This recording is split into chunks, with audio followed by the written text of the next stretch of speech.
So yesterday, Daniel, haven't even started yet.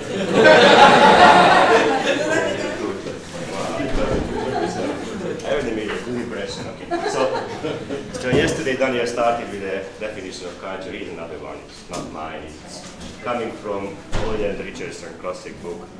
It says culture is the transmission from one generation to the next by teaching and imitation, knowledge, values, and other factors that influence behavior. Now I didn't bring this up because I particularly want to endorse any definition of culture. Culture is well known as having several hundreds of definitions. But because, just like actually Daniel's definition, it explicitly refers to transmission mechanisms as important factors in maintaining cultures. And also because it implicitly includes a contrast, which is very important for my talk. And this is the contrast between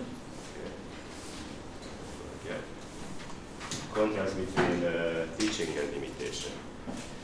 Imitation is another concept which has several, too many definitions, and generates long debates among psychologists what imitation is. But in this context, it's not really important what imitation is. In this context, imitation simply just refers to any kind of observational learning, as opposed to teaching,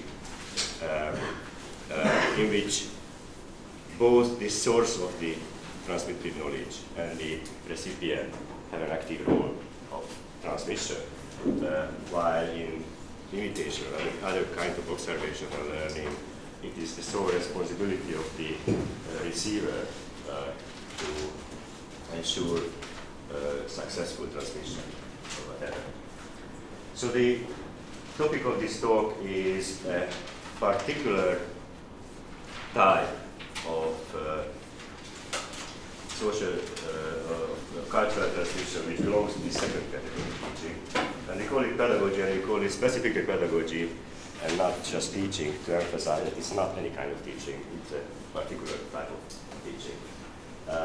So what is pedagogy? The shortest definition I could give is this. Pedagogy is transmitting semantic knowledge by communication. What I mean by that. Here's a very simple table to describe these two aspects of pedagogy. First, the source of the information is being transmitted from one individual to another, and second is about the content. According to the source, it could be communication, that is signals emitted from one individual and received by the other, interpreted by the other, or it could be just an observed behavior of another. So this is the other dimension here is the type of content which is transmitted. So it could be episodic information or semantic information. And here, semantic refers simply to the kind of distinctions that psychologists make between episodic and semantic memory. So episodic information has a very limited validity in time, in space. It refers to a particular time and particular space or a particular individual and cannot be generalized to other situations. While semantic information is the kind of information that we would put into kind of generic sentences like tigers are dangerous or something like that, which generalizable refers to kinds, and the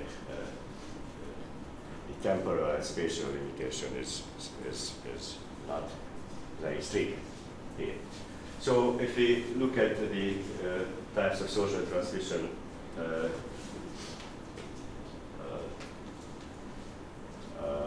in these two dimensions, then what we find here is these slots here.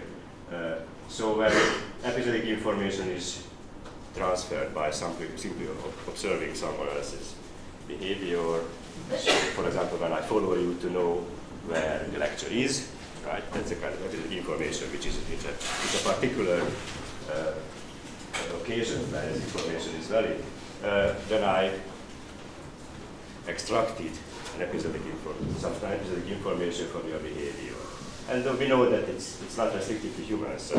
Many animal species do these birds, for example, find food, pigeons or vultures, find food by following other individuals. If you observe someone else's behavior and extract semantic information from it, for example, when I first went to London and I observed how people use these travel cars or tickets in the tube, how to go in and how to out, then I observed someone else's behavior and extracted that information which I interpreted as valid not just for that particular time or space, but any other, for any other days and any other tube station. And again, this is not restricted to humans, so the vast literature on social learning in non-human animals, most of them deal with this kind of social learning when animals observe other animals how to find food and so on, and they learn from that and imitate that or otherwise. If you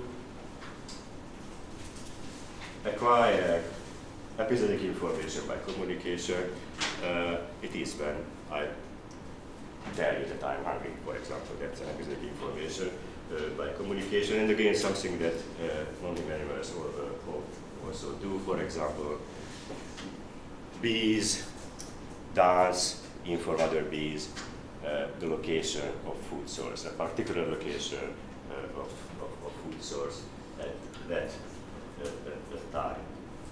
Or monkeys' alarm calls inform other monkeys that predator is approaching. It's not semantic information. The validity of the information is restricted to that particular situation. And finally, pedagogy is in this lower right corner where semantic information is transmitted by communication, and I didn't find any examples from animal behavior where this would happen. So this is what we call pedagogy. So why do we have this? I don't have to tell you the details of this because George already talked about this yesterday. We think we have this because human behaviors can be opaque for a naive observer in these two respects. George talked about it. It can be teleologically opaque, what's the goal of the action, and it could be causally opaque, what kind of causal knowledge it is on which this behavior is based. Let me just add to this that, of course, opacity, just to clarify what opacity is always, it's in the eye of the beholder. So opacity is not a particular feature of the information. It simply just means that for a particular observer, a particular behavior can be opaque in a logical or causally opaque sense. So, of course, for other observers who may have the sufficient background knowledge, it may not be as opaque as for others. So here is a little bit longer definition of what we mean by pedagogy. Pedagogy is a human-specific cognitive adaptation for cultural transmission which is implemented in explicit manifestation of generalizable knowledge by an individual. An interpretation of this manifestation in terms of knowledge content by another individual. So let me just again emphasize very important aspects of what we mean, what we are talking about here. First, this definition talks about manifestation. Some colors are missing here. Okay. Manifestation, so this is a communication system. Not all types of teaching are based on communication. So operant conditioning, for example, is a kind of teaching when you deliver punishments and rewards on the basis of behavior, and you may say that it generates new behavior, maybe even new information is acquired, but not by communication. Second important aspect that we talk about gaining knowledge here, which it's not knowledge, not in the philosophical sense, but in the sense of information. So this is to contrast this kind of social transmission with the definition of social transmissions, which concentrate on transmitting behaviors. So here, what is transmitted here is not behavior, but information. Of course, it's actually never behavior. It's always information is transmitted. But it's important to actually emphasize this because information transmission can occur even in the absence of any manifest behavior. So it doesn't necessarily have to manifest in behavior. And even if it manifested in a behavior, it doesn't have to be the same as the source of the behavior. Third, we talk about generalizable knowledge, which is the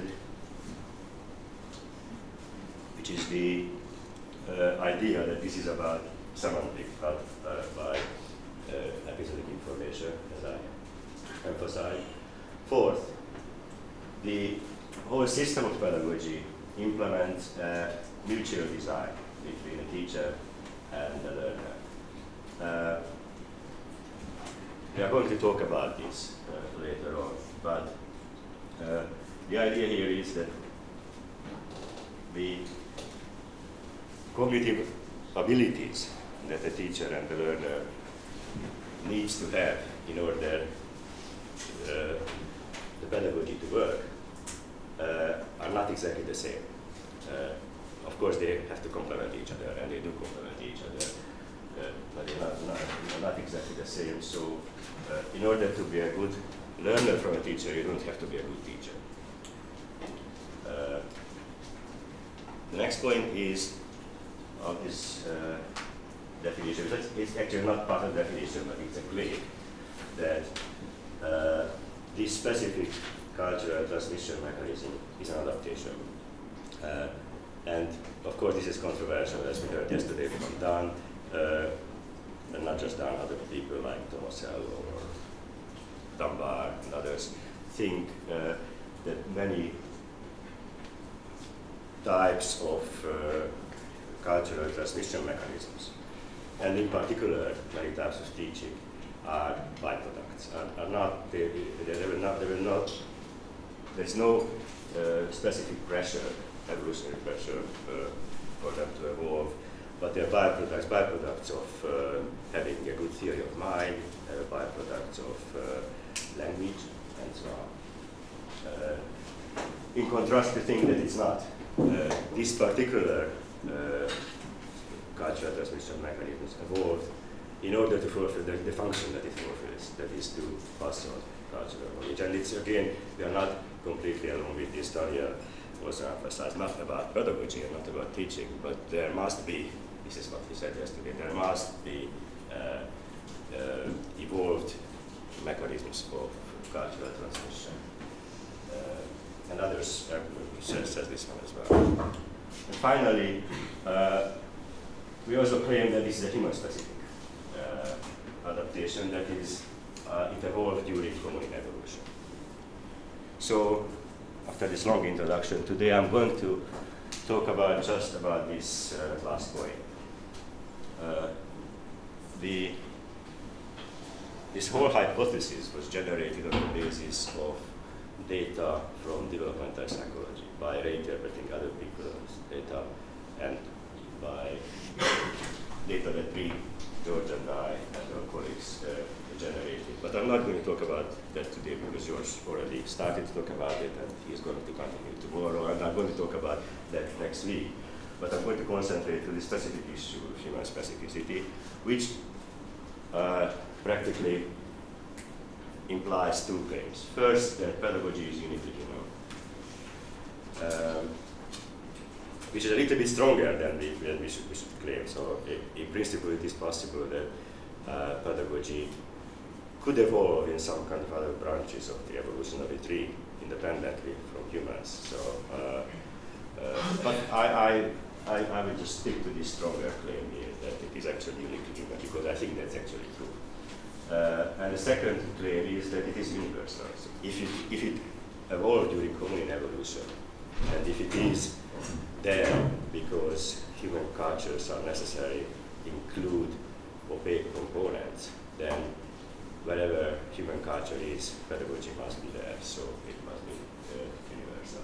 So let me start with the first point, that is about uniqueness. So, of course, no one actually studied pedagogy in non-human animals yet, but there are studies on whether there is teaching in non-human animals, and it's a controversial issue. So, Karl and Hauser many years ago suggested some criteria that you should use in order to classify something as teaching in non-human animals. So they said that behavior is teaching if it occurs only in the presence of an eye observer, if it is costly for her and doesn't provide any immediate benefit for the teacher, and if it, of course, if it fulfills the function that it facilitates knowledge or skill acquisition in the learner. It seems that it's not very easy to satisfy this criteria. So let me show you some examples.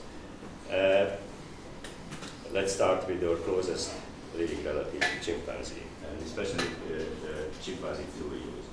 So we know that they use tools. They use stones, for example, to crack nuts. They use sticks, not just use, they actually make appropriate sticks to fish, termites, and so on. And this is a particularly good candidate for teaching, because we know that it's difficult to acquire. It takes a long time to acquire these skills. We know that this is a kind of behavior which has cultural variations across populations, and it was even claimed that these variations are cultural in the sense that they couldn't be just derived from ecological factors. So, and in this case, it would also imply that at least some aspects of this skill is transmitted by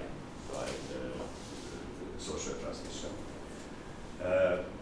And we know that it sounds quite plausible, because infants spend many hours next to their mothers watching how she cracks nuts and trying to do it himself. But the question is whether mother contributes to anything to this acquisition process.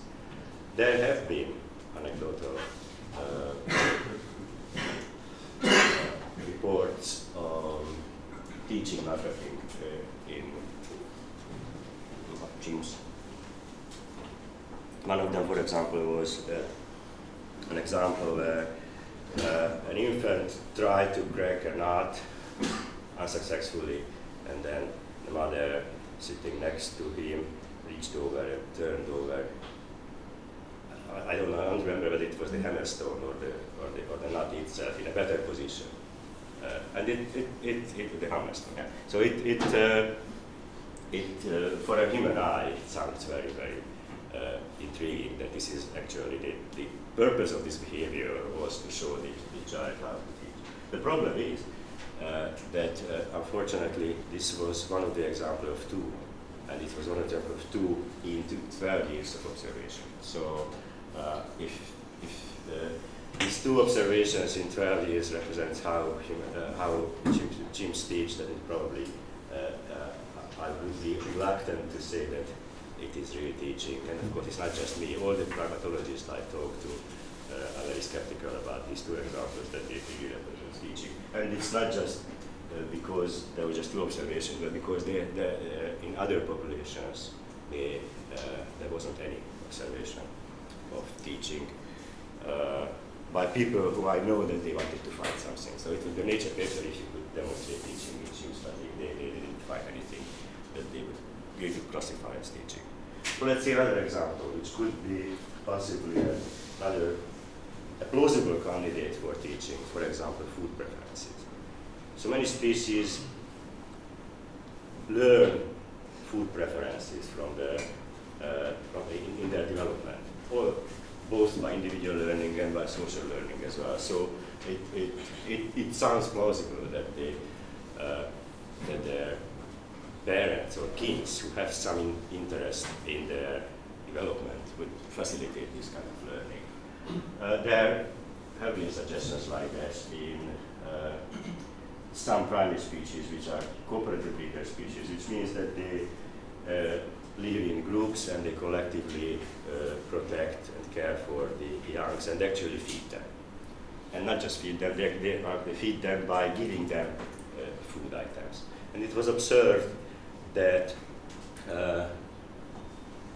they are more likely to give novel food items to the infant, which is novel for the infant, for example, because the infant wasn't alive at the previous season when this food was ripe and so on. So from this, Lisa Rappaport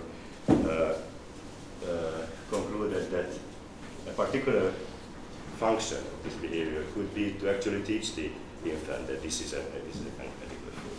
Unfortunately, later experimental studies show that this is not the case. So these studies show that whether the adult passes on a particular food item to the infant or not, it depends on how much the infant begs. And simply what happens that the more novel the food item, the more begging. And the more begging, it's more likely that the adult passes on the food. So it is not related from the teaching. And there have been even a more recent experiment on this, which very suggestive that this is, passing of food is nothing about teaching. So in this experiment, this is in marmosets, the Greenland marmosets. This is the golden lion tamarin.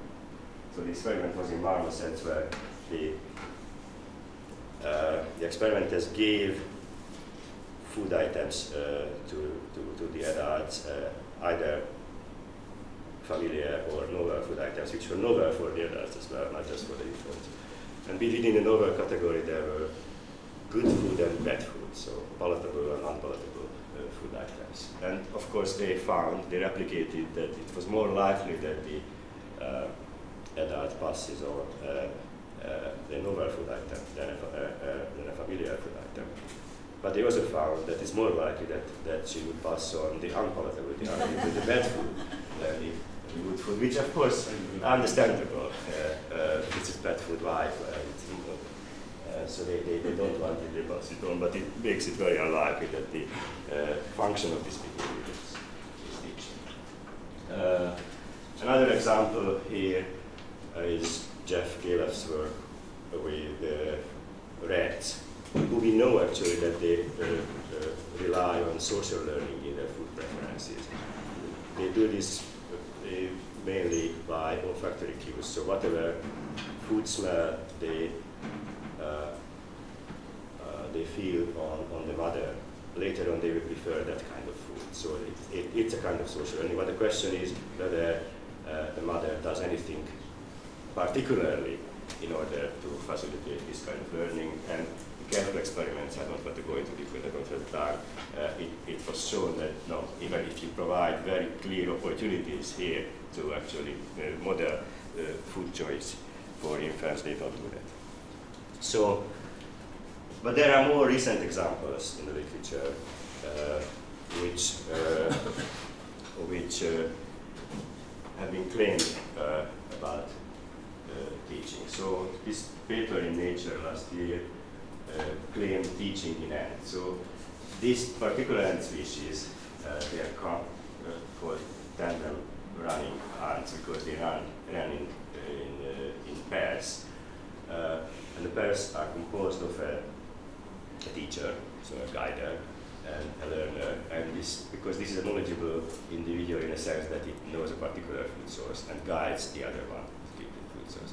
And it's again a very nice behavior because it is demonstrated it's not just that the guider helps the other to find the food, but also that it adjusts the behavior to the learner. So, for example, when the learner stays behind, it waits for it, right? So it seems that he cares about it, whatever it's that the learning should happen. So one can say that this satisfies current Hazard's criteria, so this is a kind of teaching, but the question is whether it is pedagogy or not.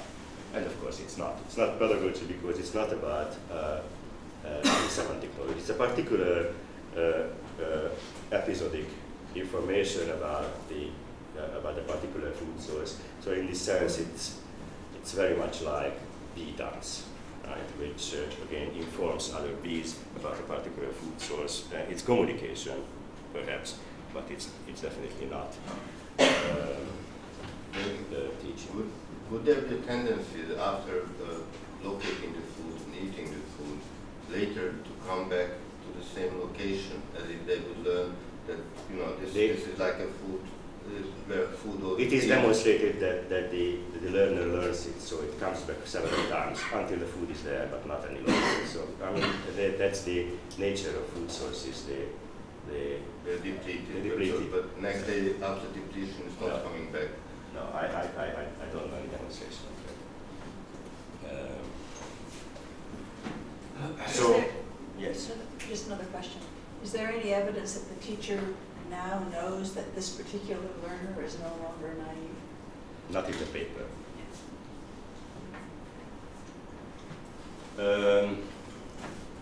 So this is perhaps teaching, but it's not pedagogy. Even the fact that this is teaching is contested, not by me actually, but by other biologists who think that it doesn't really satisfy current Hazard's criteria because it doesn't generate a knowledge. It's in my terms because it doesn't provide semantic knowledge to the other end. For example, how to find good food, it just provides information about a particular food source.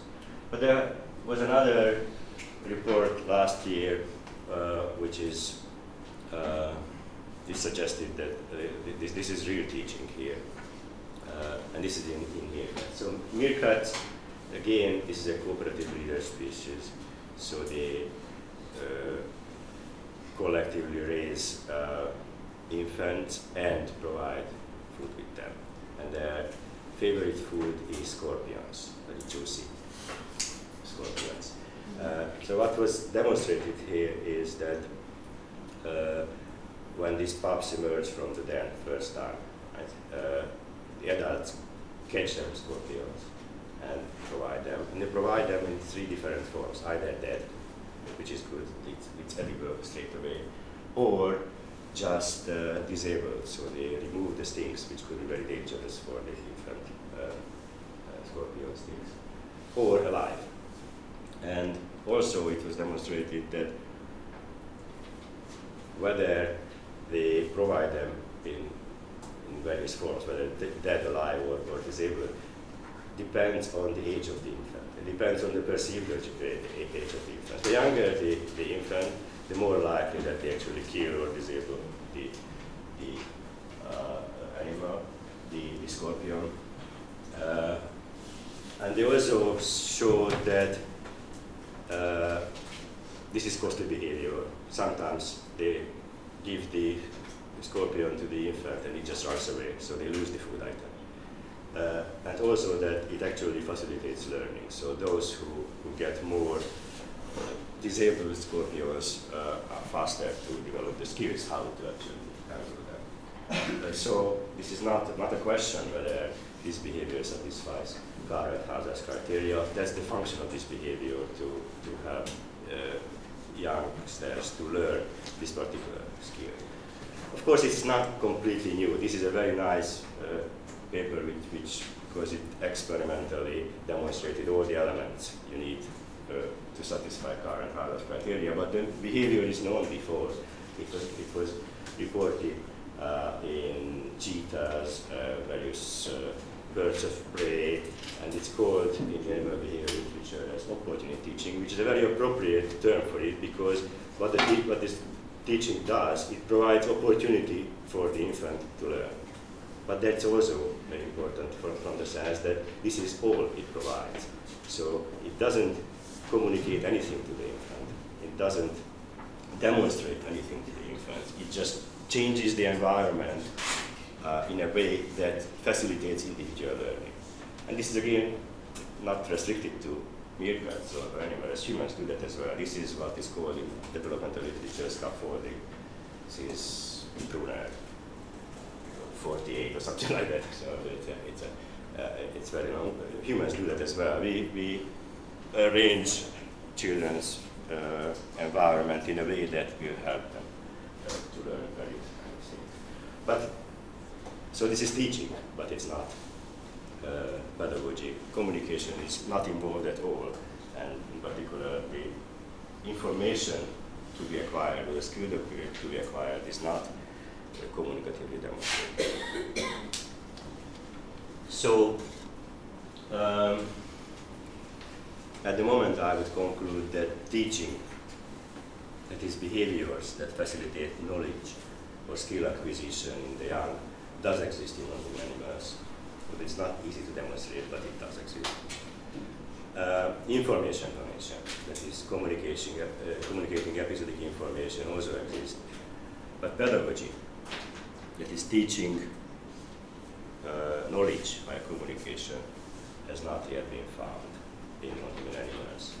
But that raises the question, why is it? So, if animals both teach and communicate, why do they not teach by communication? This seems to be just a small step, but of course it's not. This is one of the main arguments that you want to make. It's not a small step because that particular kind of cultural transmission that can transmit opaque knowledge, it means that kind of information whose content is not pre-specified.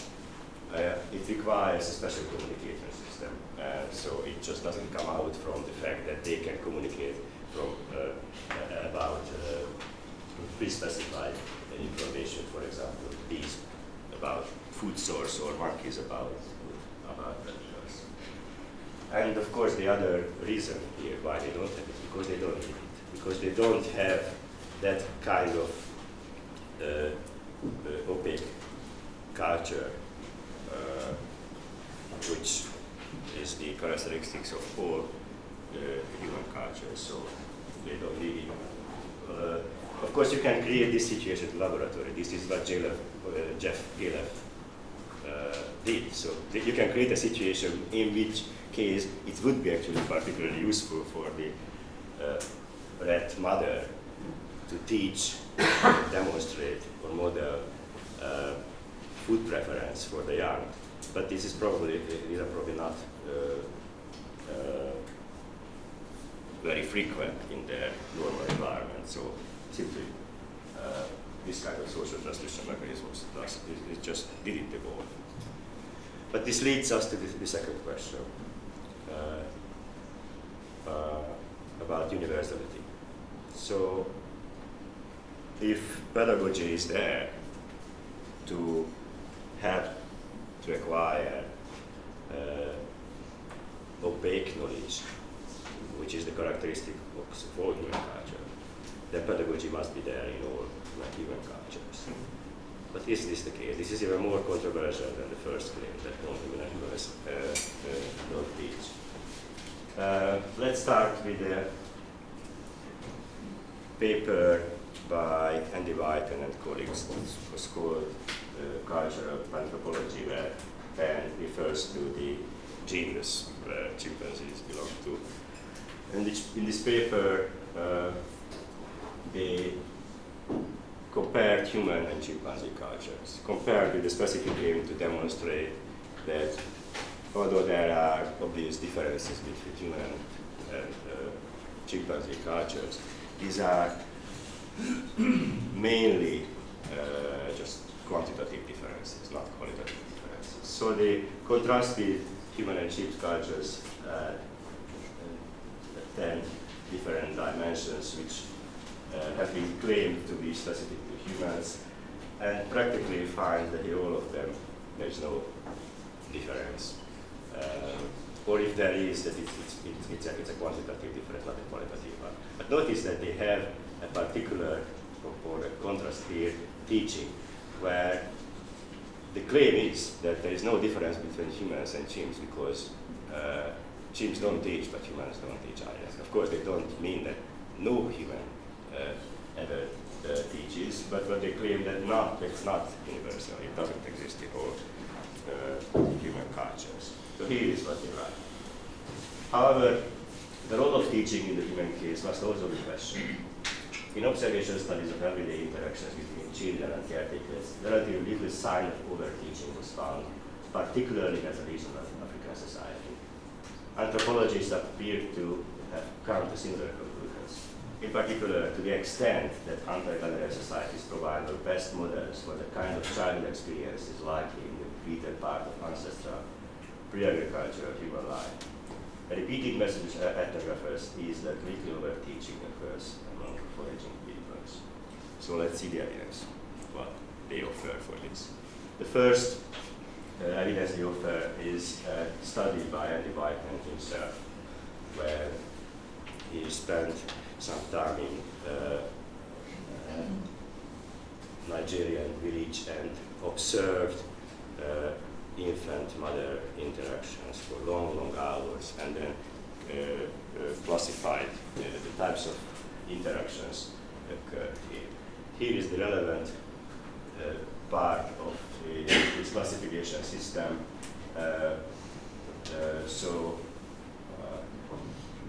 There was assistance, revealing object properties, creating discovery environment, which is something like the scaffolding we're talking about, demonstrating and teaching.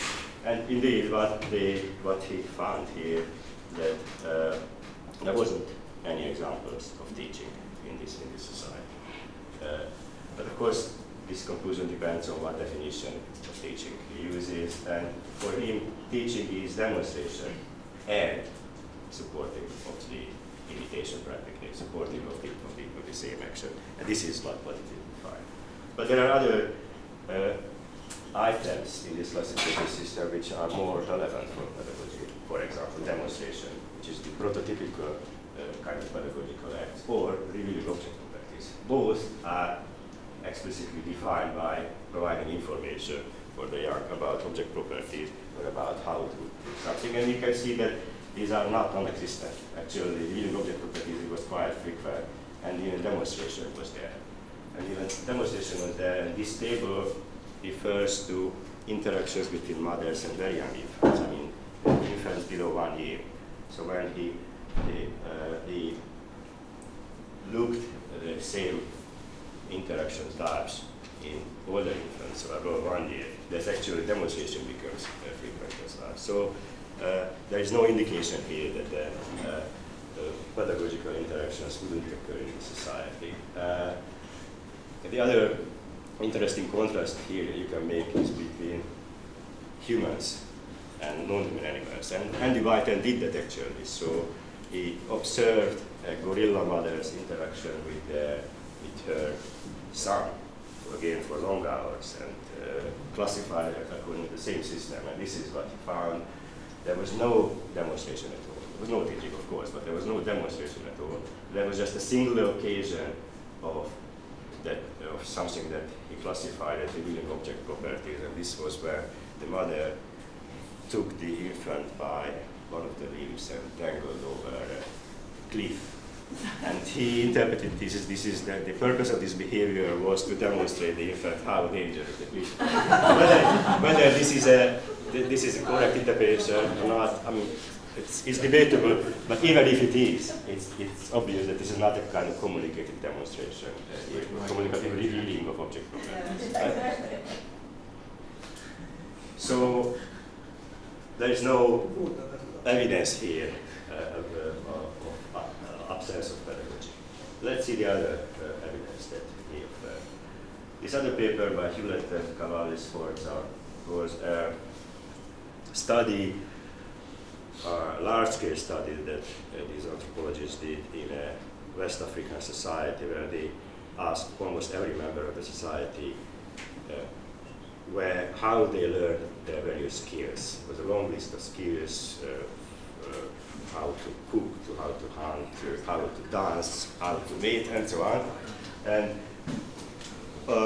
what they found that these people reported that they learned most of the skills, more than 80% of these skills from their parents. And they explicitly said that they learned these skills for the parents because the parents taught them how to do this. So at the first sight, when you read this paper, you just don't understand how this paper is supposed to demonstrate that there is no teaching here. But then I realized that why they refer to this, because the main point of the paper here is that what it demonstrated that most of the skills are transmitted vertically. It goes from parents to child, one-to-one. And almost never occurs in the society is teaching one-to-many, oblique kind of cultural transmission. So the kind of teaching situation that we experience in the Western societies in schools. So what they demonstrated practically, there is no that kind of formal teaching. But in the sense, their data is actually a very good demonstration that it's parent-to-child pedagogy exists, and they are very much aware of it, that it exists. Yes? I don't know the paper, but the statement, I learned this from my parent, doesn't constitute evidence of teaching, because they say, observation. They say that my parent taught me. Yes, okay. yes. There are actually excerpts from the interviews in the paper, and they say that the parents taught me. Yes. But the last sentence is pretty strong. If you can go back to that previous slide, can you show the cover, the Hewlett cover for those? That's I didn't include any sentence from that. Yeah, That's mine. Oh, that's yours? That's mine. That's very common. I wonder if I could just ask you a question. Something which is striking as an anthropologist is all the people cited for evidence of forager societies are people who no anthropologist would ever consider as an expert. And all the experts, I mean, there are large numbers of really great experts, people who've worked a long time in foraging societies, are not mentioned. I mean, is that... That's not true. Very few. No, hold on. I mean, the people who've really worked a long time, Lee, Woodburn, none of these people are mentioned. That's amazing. I mean, it's as though there's a deliberate attempt not to look at the evidence. I mean, if you can suggest good sources, this is what I ask. We asked for anthropologists in the last couple of years. Give me good sources. Give me good sources where I can actually check whether there is teaching or not. So I looked at it because this was the explicit aim. Of course, these are psychologists, so and the Whiten psychologist maybe doesn't know the good source. But I mean, this is the only thing that I can rely on to check if you give me something. Well, I mean, the amazing thing about Andrew Whiten is that he doesn't know the sources, and so I find it absolutely extraordinary. I know that he doesn't know some of the people I just mentioned. So there seems to be almost a deliberate attempt not to look at them. I just mentioned that in passing. We will read all the sources you give us. I mean, he knows Woodburn very well, for example. You know, who spent years looking at that kind of question. Pretty common form of knowledge growth involves one trial teaching where there aren't any mistakes by the novice. So Mayan children learning to weave, for instance. So it's a very complex task, but it's organized so that the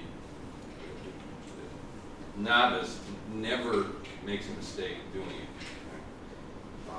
And then another aspect of something that we see very rarely, except outside of Northern Europe, the U.S., is adults tolerating and encouraging children to ask them questions that the adult knows that the child knows that the adult already knows the answer. Pardon? Test questions. Well, test questions are one way of that's certainly one version of it, yeah. And I was just wondering that because these things tend to obscure the knowledge acquisition system from the perspective of our, the teaching model, does that have any effect on the kinds of conclusions that get drawn? Because not because it doesn't exist, but because it's meant to be hidden in a way. Do you know what I mean? Meant to be hidden, but the actual because it's not initiated by the yeah, teacher. it's not done by creating an environment in which mistakes occur. Right, right. I mean, mistakes are good because you can correct them, but a lot of people don't believe that that's a good way to teach.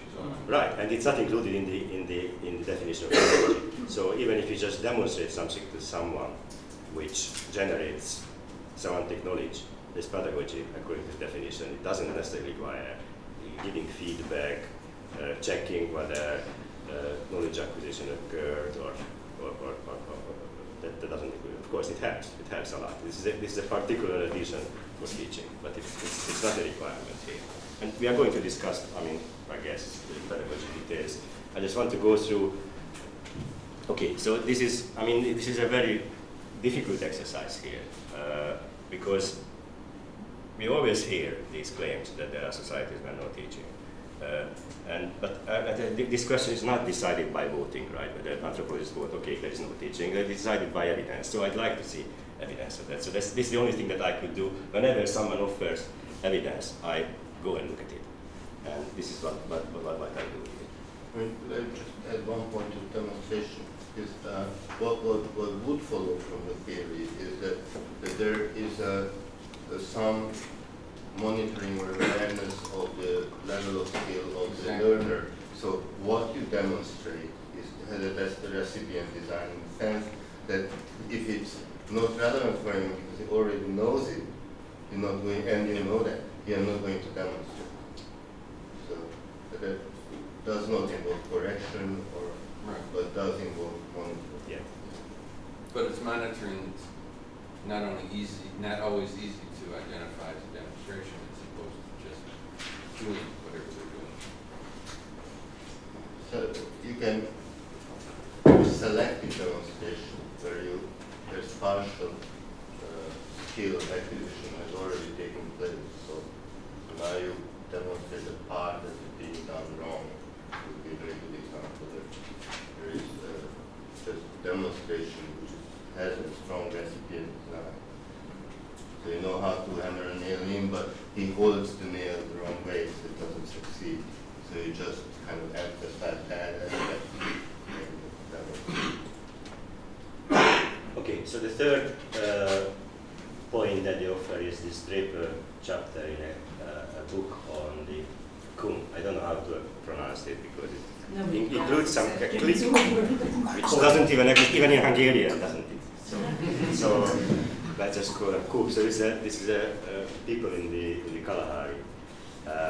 And the report is simply in this chapter that they have a kind of laissez-faire attitude towards children. Compared to, at least Western societies, they intervene very little. So they just let the children play. So this is not about, really, again, pedagogy.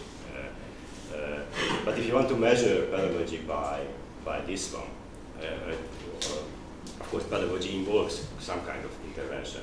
So you can do that, but if you do that, then we have to consider the real frequencies, not just comparing to Western society. And what they report actually here that the minimum amount of intervention that these people do to children is about once an hour. Means about 15 times a day, 5,000 times a year, I don't know, 60,000 times in 12 years, compared to that today to the two attempts of teaching in chimpanzees in 12 years. So, I don't think that this is a good source of evidence that teaching doesn't occur. But the way to get evidence is not to go and do a literature search, because most of the people who work on these forager societies are not really interested in your question. So the way to do it is to go to those people. There are dozens of people who have done very long-term work, who have very, very full notes, and that's the way you get your evidence. Not about children. What? Not about children. Well, yes, they do. There are some people who've got such detail, and in fact, I can give you the name of one person in London who is working specifically on children in a hunting and gathering society. They work on adults doing things for children as opposed. No, I'm sorry. This person is working mainly on children. He's in fact in our department. His name's called Jerome Lewis, and his email is Excellent. jlewis@lsc.ac.uk. Okay, yeah. Let's talk about it. There you go. Yes. Wait, but do they, I mean, are these interventions pedagogical interventions? They don't say. They don't I mean, say. often they might be intervening They don't because say, yes, the so child's this is- about to go off a cliff or. Yeah, exactly. So Yeah. this is not a fair measurement. Yeah. But this was actually occurred again. So the only thing I can do is just Yeah. interpret them as if they were teaching. Yes. He was consider only parent-children interaction. Why wouldn't be pedagogy like an older peer Exactly. teaching the Yeah. younger Exactly. one? Exactly. That's That's actually it's very frequent in all these societies, teaching not by an infant but an older child, which is completely appropriate. Older child have more knowledge. So. can be also pedagogy in a broader sense. Yes. So that's the other point, which why this is not relevant. But also, if you go to read that book, right, you find other parts of this book which are actually more relevant to the question whether there is teaching. So this is about hunting. This chapter in the same book. They say there is almost no direct teaching. Indeed, Konner witnessed an enlightening argument between some younger men who hunt very little and some older and more active men. The inactive young men accused the older men of having neglected to teach them hunting. The older men countered this, that this was something that one does teach.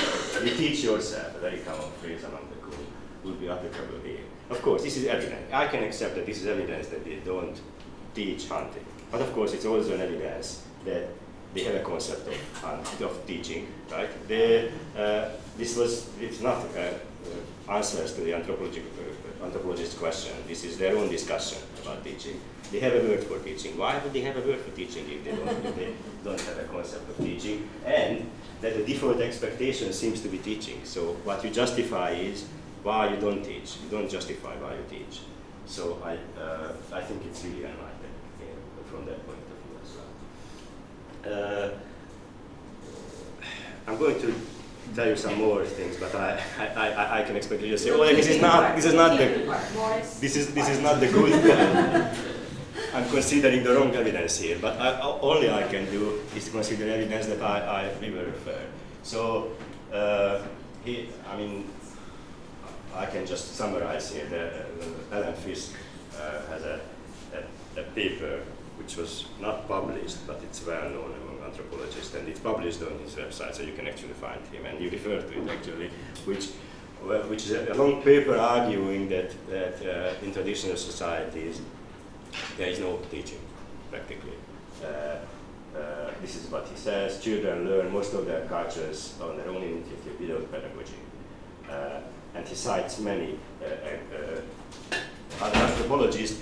He doesn't really cite much evidence, actually. He cites other anthropologists' convictions that this is true. So here's another one. Adults rely heavily on observation and imitation on the part of children. They seldom teach them to do things systematically. And at a recent meeting where there was a debate, I wasn't there actually, but there was a debate on this question whether there is teaching.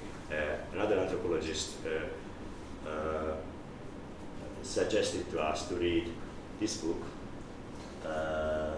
David Lance's book, Playing on the Mother Ground, which specifically claims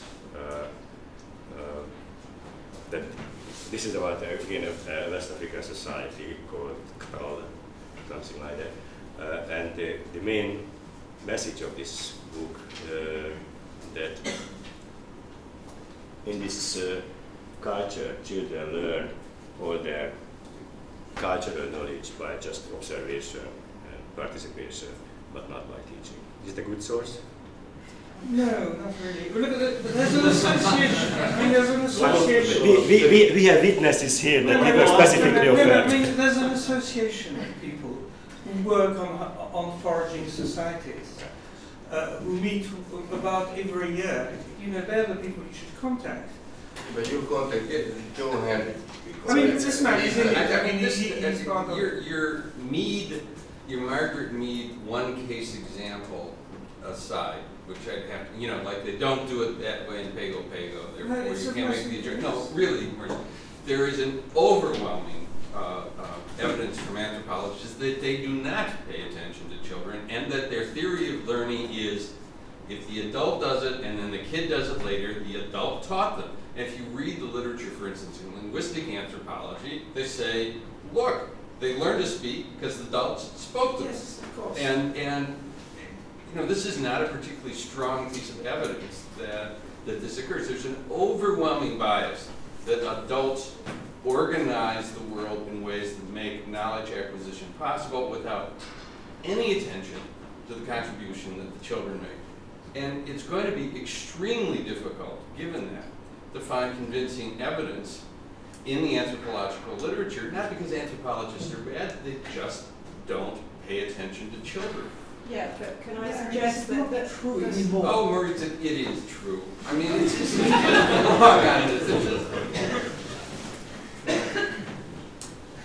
I would just point out that, as I think you appropriately characterized Alan Fisk's paper as a set of generalizations based on other generalizations, and one of the problems that you'll run into in the anthropological literature without taking a value judgment is that ethnography often consists of generalizations supported by anecdotes. And the people that you cited, whose work you cited there, whose credentials Marie's questioned, were not ethnographers. They were human behavioral ecologists. So Patricia Draper and Barry Hewlett, Nick Blurton Jones, Mel Konner, those people are not ethnographers. They're human behavioral ecologists. They're supplying quantitative and not qualitative data. Now, when you try and test a question that is ultimately best tested using quantitative data by relying on qualitative evidence like this, you're going to be dissatisfied with the nature of the evidence. Isn't there a source, something like in child language research, there's a childless database where there is an enormous amount of, you know, like No.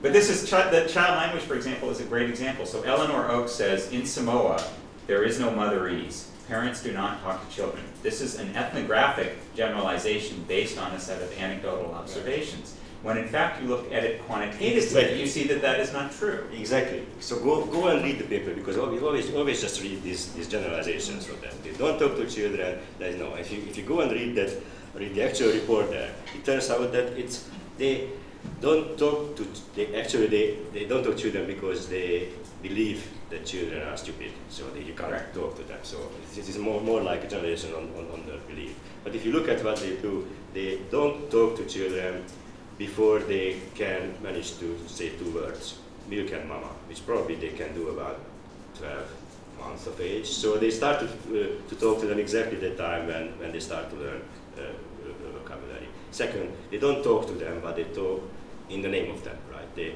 held up the children and they talk in the name of them, and probably they talk, I can imagine, they talk in motherese in the name of them, so and so on. And they don't talk to children, but other children talk to children, to infants as well. So I mean, if you look at the evidence, it's not that these children learn up in an environment, but when the only language they can hear is just overhearing other people.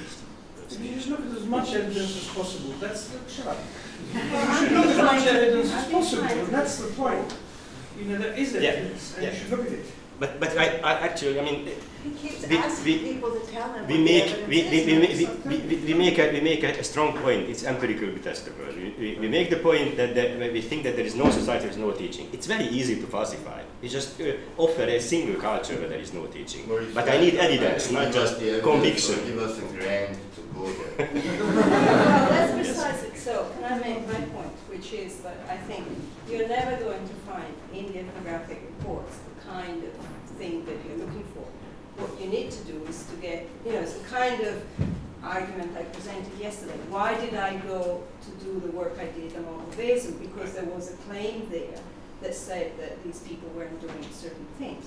Same here, you have to go and choose, you know, go and to a place where it's been claimed that there is no teaching, and do the work that, you know, to get the kind of evidence that you want. I mean, it's a bit unfair to expect anthropologists to have gone to find out whether there is pedagogy if that wasn't their question.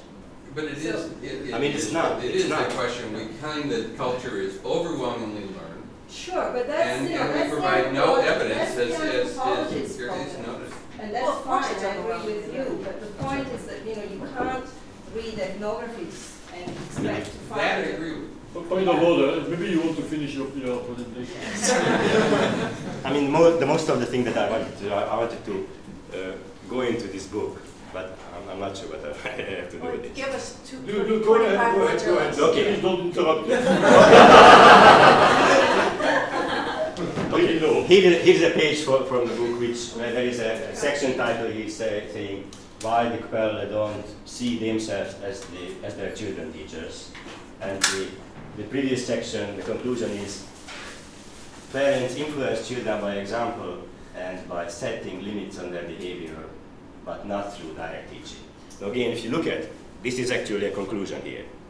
What is the evidence from which he drew this conclusion? Just flip one page back. And here is the actual interviews, right? And this is what you find. The question was that you put this people, what does a good child do? Right. Here's the answer. If I am cutting brush, I give him the machete for him to know how to cut brush. If work becomes hard, I show him how to make it easier. I mean, this is, he doesn't say explicitly that I teach him, but it means I teach him demonstration. But if it's not explicit enough, here's another one. He says, will you teach your children or work?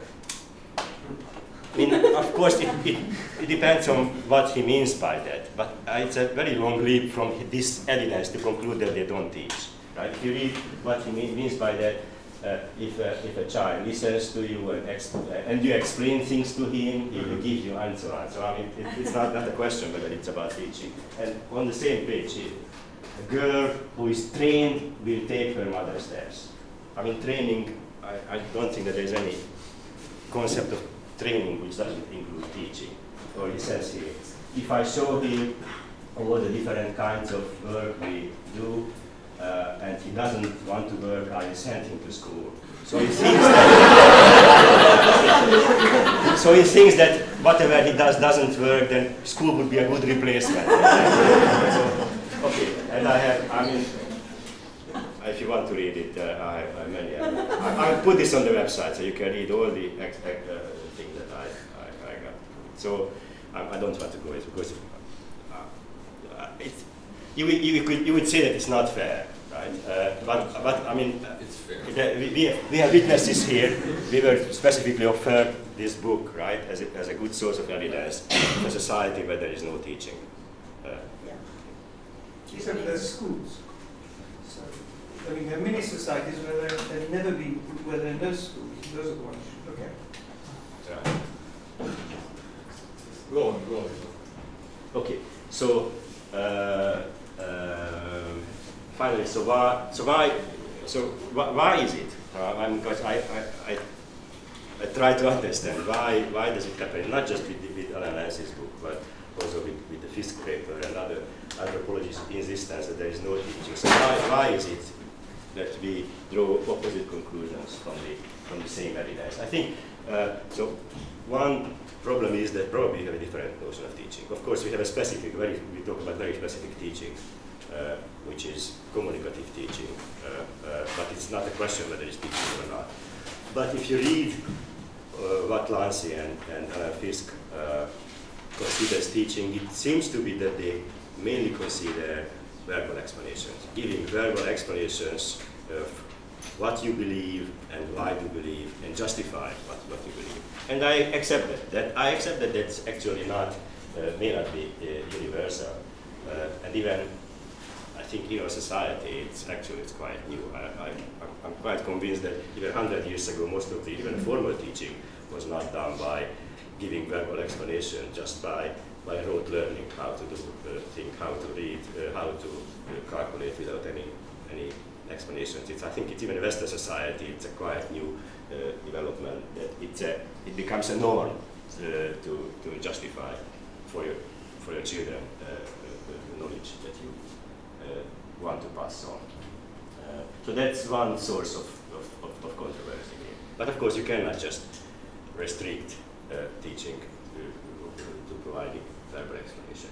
The other is that it seems that some misunderstanding is generated from a kind of methodological commitment that some anthropologists make here. So both Lancy and Fisk are very explicit about it, that they think that there is no way to do anthropology by going there and asking them questions, because they just cannot provide you the answers. They cannot tell. They cannot provide verbal explanations what they believe and why they believe in, and therefore the only way to acquire culture, to understand what they do and what they believe in, to learn the same way as they learn as children.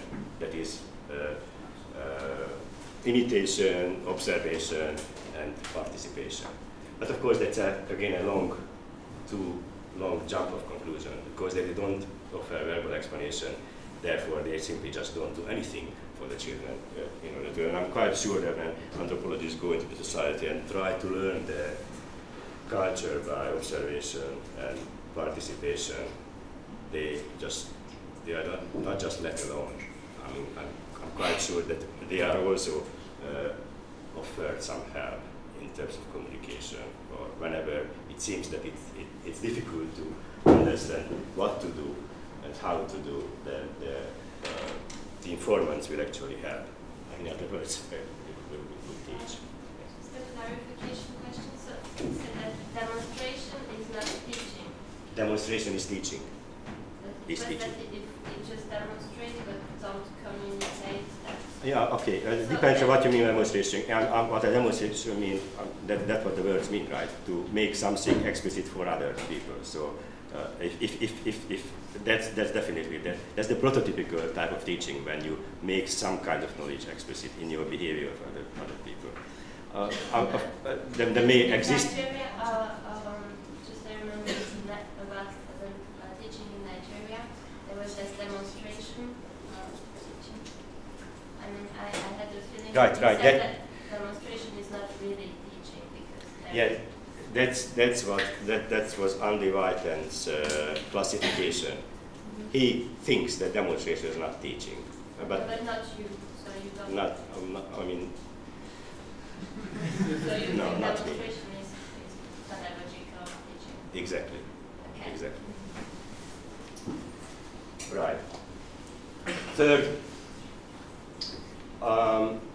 sometimes some type of misunderstanding comes from that probably anthropologists and we use different kinds of baselines. So all these reports are full of this qualification that this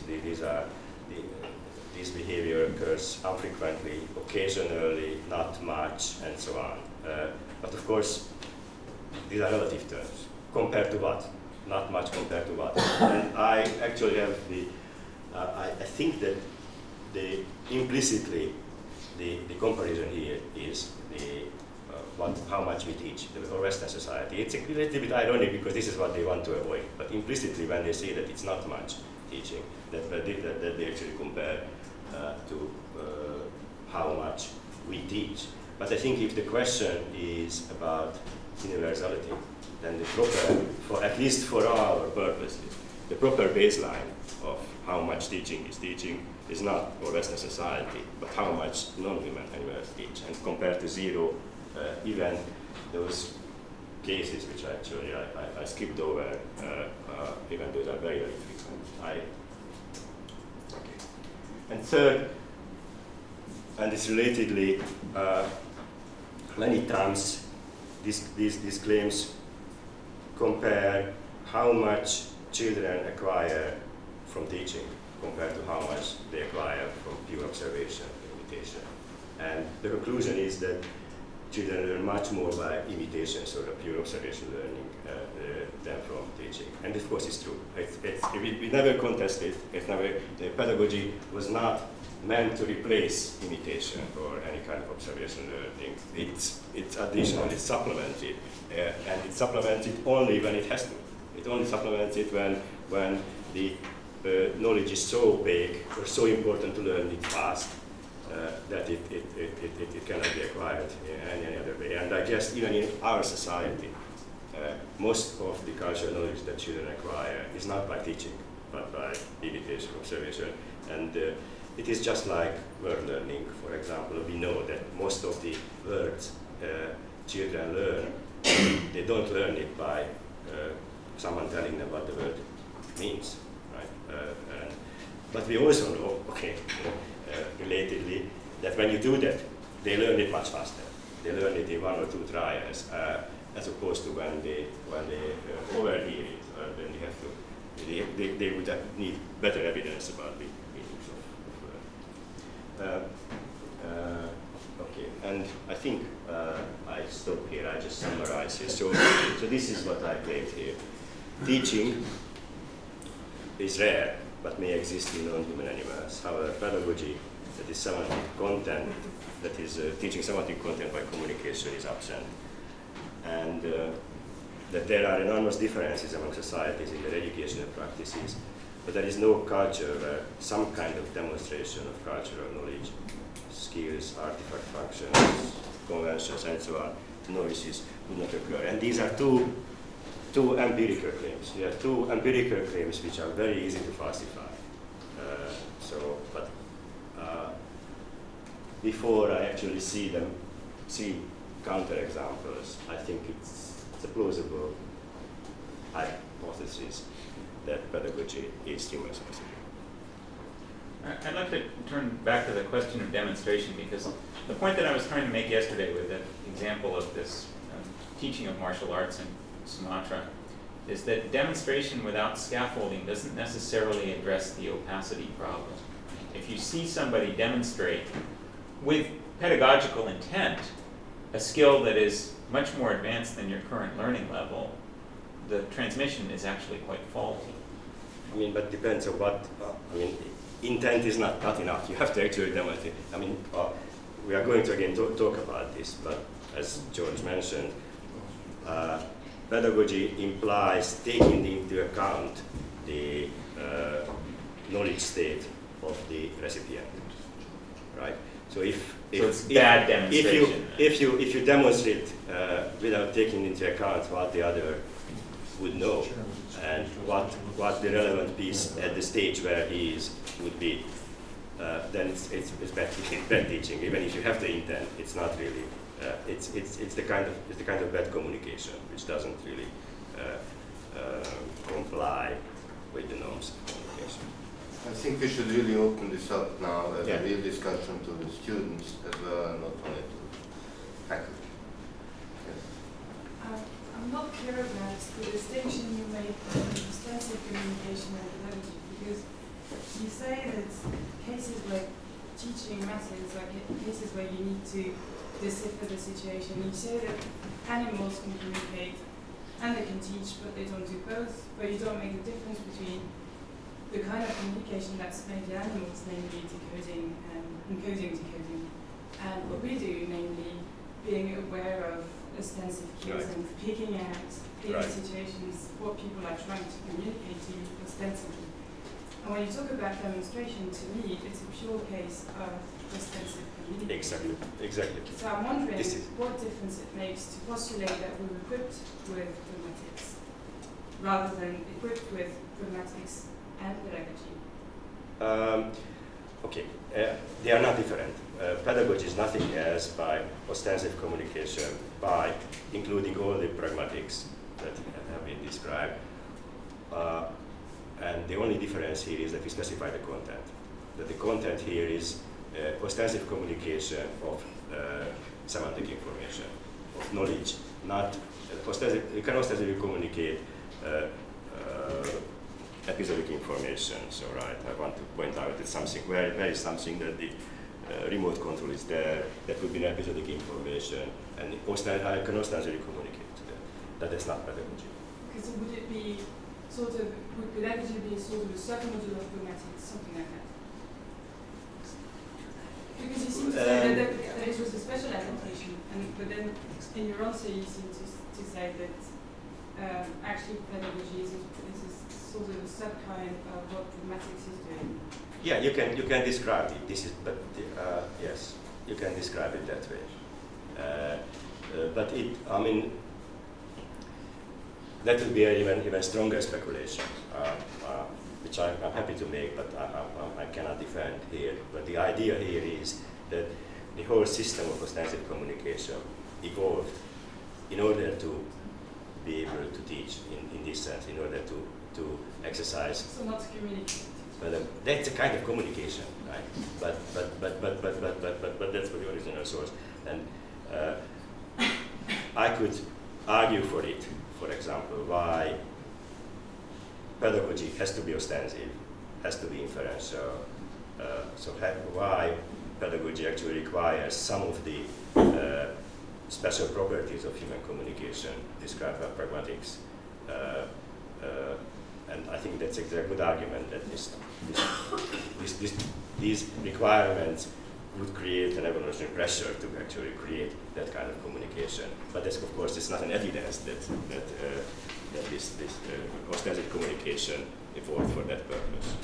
But that's what I think.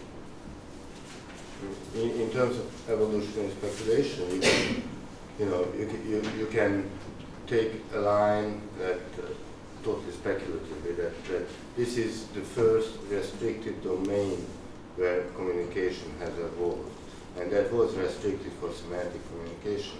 But when the whole structure and all the assumptions and pragmatic principles of it were there, then it was opened up to include epistemic, episodic information, and with language which could have come later, it became possible to use as communication theory as such. It's further in this. Question? So, do you think that ostensive communication, which is not pedagogy, is byproduct?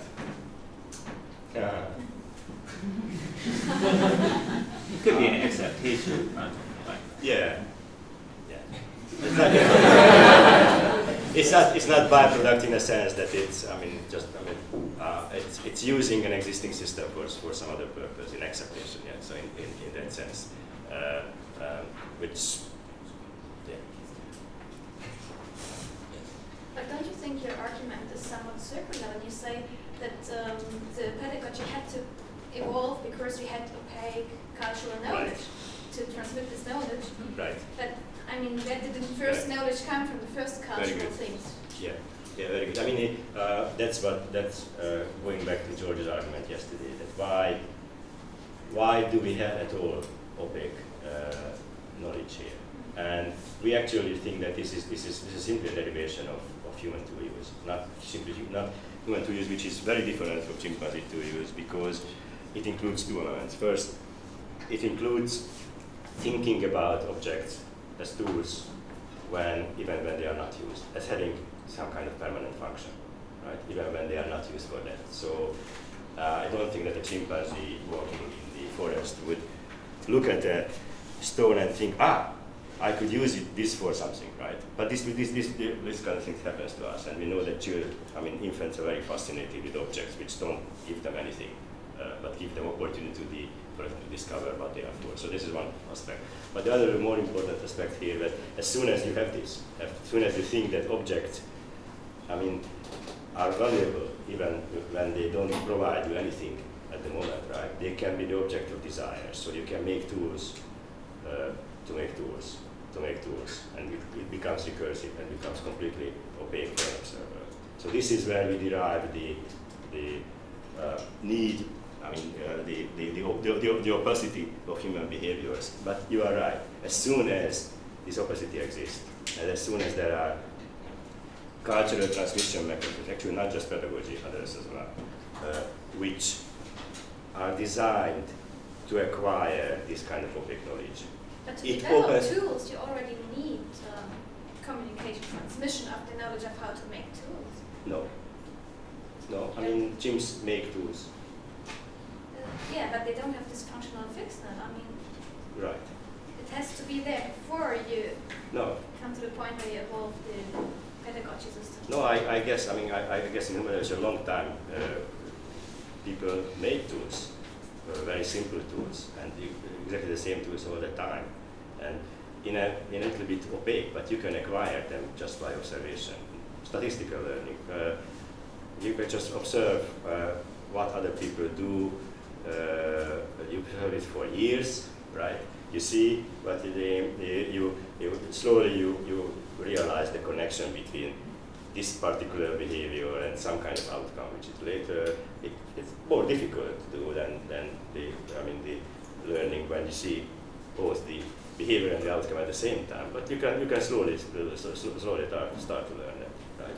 But as soon as it becomes more complex, it's more difficult to learn, and you are right. Then you will need some kind of additional system for acquiring that, and that could be communication. And you are right. As soon as this kind of communication and any social transmission system in which you don't verify the knowledge, right?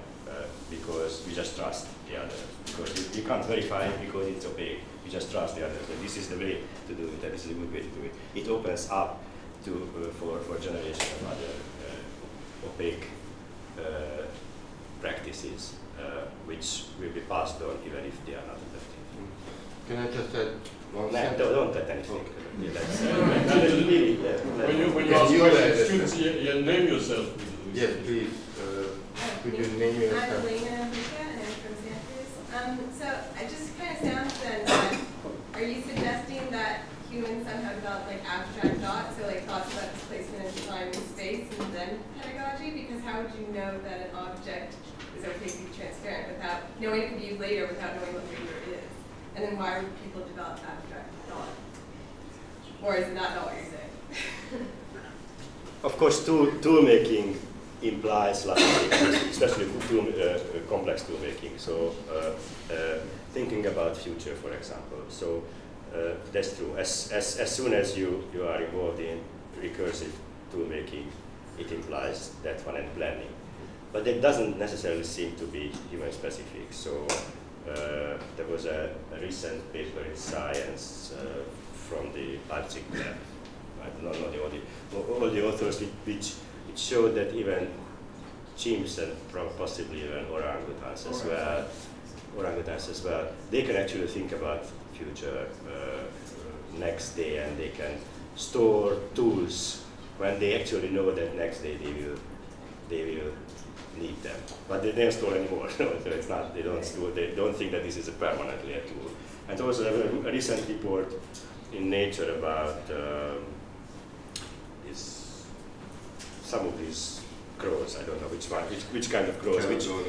It's not the Caledonian crow from Nikki Clayton's lab, showing that again they think about the future. So they created very complex scenarios. But so you can so these birds learn which food source they could access the next day, and they store food accordingly, right? So they can actually take into account future states. So that's not necessarily human specific, but you are right, it's implied. But I don't know whether it's a precondition.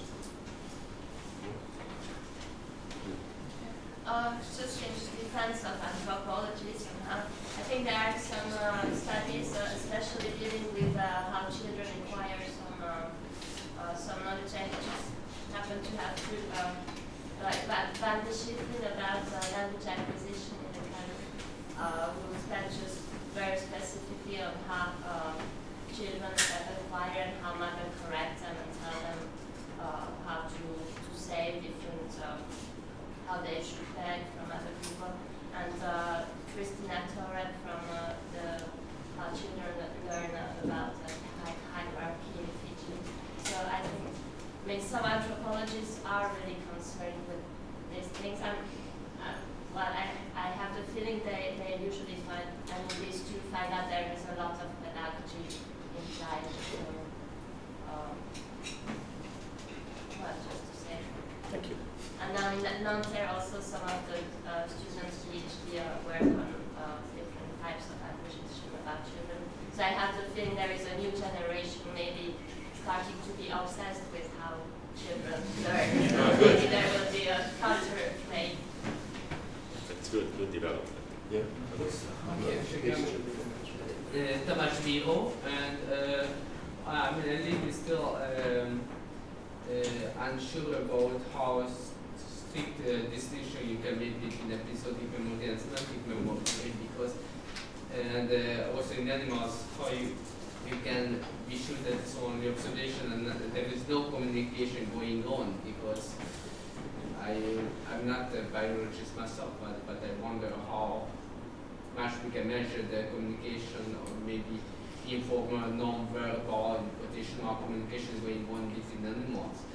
And about episodic and semantic memory, I'm unsure, because even in school we learn things in the context, so even if the information, like Australia is a country, and I've never been there, still I learned it in some context, so through some episodic phase. That's true, actually. So this is again something similar to what I said about opacity. So in language, you can explicitly make something as a semantic information, saying generic sentences like tigers are dangerous, right? But in nonverbal communication, practically it's always ambiguous whether you refer to the episode here, or you want the other to learn about some kind of generalizing. And of course, it's the job of the receiver to decide what to do with information. We are going to present some data to show that infants are actually biased to interpret communication towards them as semantic information, and not about the here and now, not about this particular person, but about semantic information. So this is actually part of the pedagogy, this kind of bias. But you are right, in nonverbal communication, the information itself, if the information exists without the perceiver, is always ambiguous. Yes? Yeah, I was just wondering, you're emphasizing tool and the opacity of tools. Yeah. And I was wondering if you think of the kind of Nick Humphrey's argument about social intelligence, and that it was the social rather than the technological that drove our, I was wondering whether you could imagine your argument focused on the social rather than on tools, and why you've chosen to focus on. I mean, the social is as opaque as tool making, and whether there might be some scope in thinking about pedagogy being driven by the opacity of social relations and social activity rather than tool. I mean, these things are not independent. Sorry? These things, I mean, tool use and social are not independent. Most tool use are social and used cooperatively. So it's again important, and not just that. So it's again, it would be a longer argument here, but if you have a cognitive mechanism to interpret tools as tools, right, as even to think about behaviors as goal-directed behaviors, even if you don't see the goal, right, which we know that human children do. I don't know what I wanted to say. Good premise, what is the conclusion? Well, it's just a thought that you might want to kind of emphasize No. Then pressure just as much as tool use. Then it makes it possible to create those kind of social institutions and cooperations, right? Which exist even if we can't see their purpose, right? So I mean, this is just one point where these two kinds of things relate. But there's a bigger difference between Nick Humphrey's argument and ours, because he originally, recently maybe not, but originally, and others primarily emphasized the kind of Machiavellian type of intelligence. So this is why we have to know a lot about others, because there is always a competition between us, right? And here we offer this perspective is different, and it's much more aligned with, for example, Tomasello's argument, or what Kim Sterling talked about it, that humans need a different kind of social intelligence as well in order to cooperate, in order to acquire others' knowledge, and so on as well. So social cognition is not just for knowing others, but for acquiring knowledge from others as well. I wonder if I could just say one thing, which seems most of the examples we have of explicit pedagogy among foragers is to make things more obscure in initiation rituals, or for example, teaching like the Quran. So the point about teaching the Quran is not to explain. And that's the kind of thing you find, you see. So it goes completely the other way to what you're saying. Otherwise, it's that's where you'd see pedagogy. See pedagogy in every initiation ritual going on all the time. Totally obscure. Okay, I mean, I like to see the societies which use pedagogy only for teaching these. That's the obvious. But the second is, I mean, the idea of pedagogy is not to explain why you have to do this, just to make you able to learn it, that this is what you have to do, right? This is, I mean, and this is what children do. I mean, in George's study with the head, I mean, they don't know why people do this head touch and light up that box by their head. Absolutely, there is no explanation provided. But the only thing that this ostensive communication does is to make them to understand that they have to learn this. And it's not just about rituals. Who knows whether it's not generalizable semantic knowledge. Maurice, we break now because otherwise we'll again be. I will remind you that we have this afternoon a 1 hour round table on this topic, so the discussion continues. And I would like those of you who want to have to make a specific intervention, let's say 5 minutes, in that round table on the issue of how much culture is transmitted through pedagogy and or what's the place of pedagogy among forms of cultural transmission. So that will be the topic of the round table. Should come either to me or to Yuri so that we plan it. So for instance, I already write down Maurice's name as somebody who wants to talk at least 5 minutes on the topic. So we break really, let's try, not at no, let's try, let's absolutely in 15 minutes, students start. So those of you who want